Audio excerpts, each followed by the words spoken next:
As usual, before the lunch break began, Jujiru offered to buy food from the cafeteria so he and Yu could eat together. And the moment the bell rang, whoosh!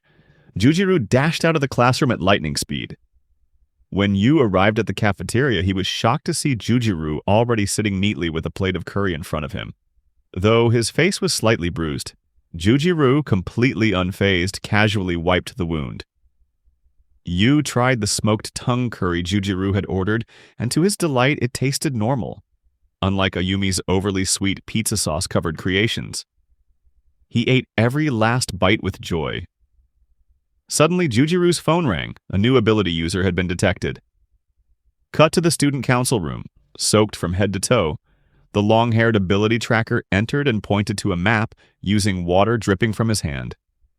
The next target? A summoner.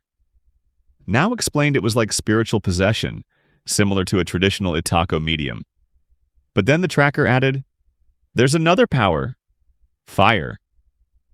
Everyone was stunned. One person had two abilities. They tracked the location to a narrow alleyway, followed the trail, and ended up near a brothel. There, a group of older women mentioned they had seen a scene being filmed. 3 men chasing a young girl. "I think she was an idol. Yusa Nishimori," one woman recalled. Yu recognized the name, his sister's favorite idol. But Jujiru reacted differently. He was a hardcore fan and affectionately called her Yusarin. Suddenly, a suspicious man appeared. Now chased him but got punched. Yu and Jujiru continued the pursuit. Jujiru flew forward while Yu possessed his body mid-chase, crashing them into the target. Painful for Yu, but effective.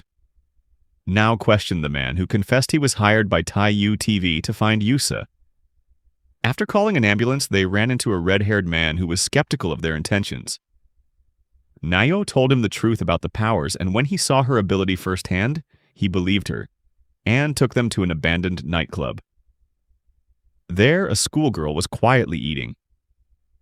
"Yusarin!" Jujiru screamed. They had found her. Now tried to question Yusa, but Jujiru kept interrupting, so now had to put him in his place. Yusa explained that doctors said she sleepwalks, often waking up in strange places.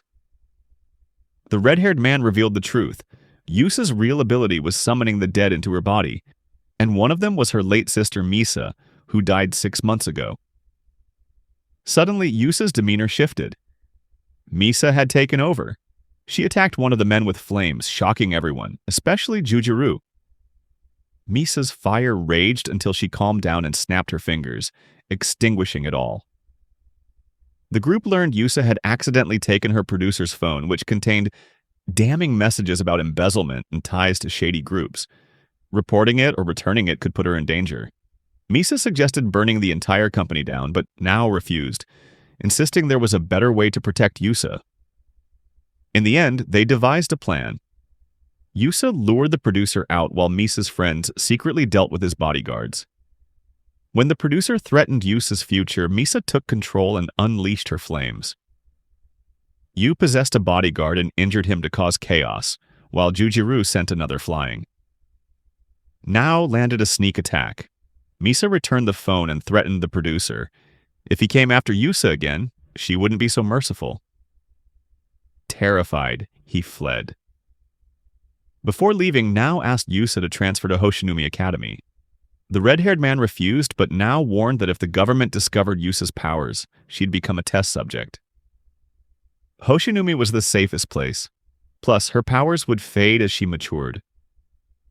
Misa bid farewell to her friends, and the episode ended with Yu returning home, where Ayumi cheerfully promised to cook another special dinner full of her signature sweet sauces.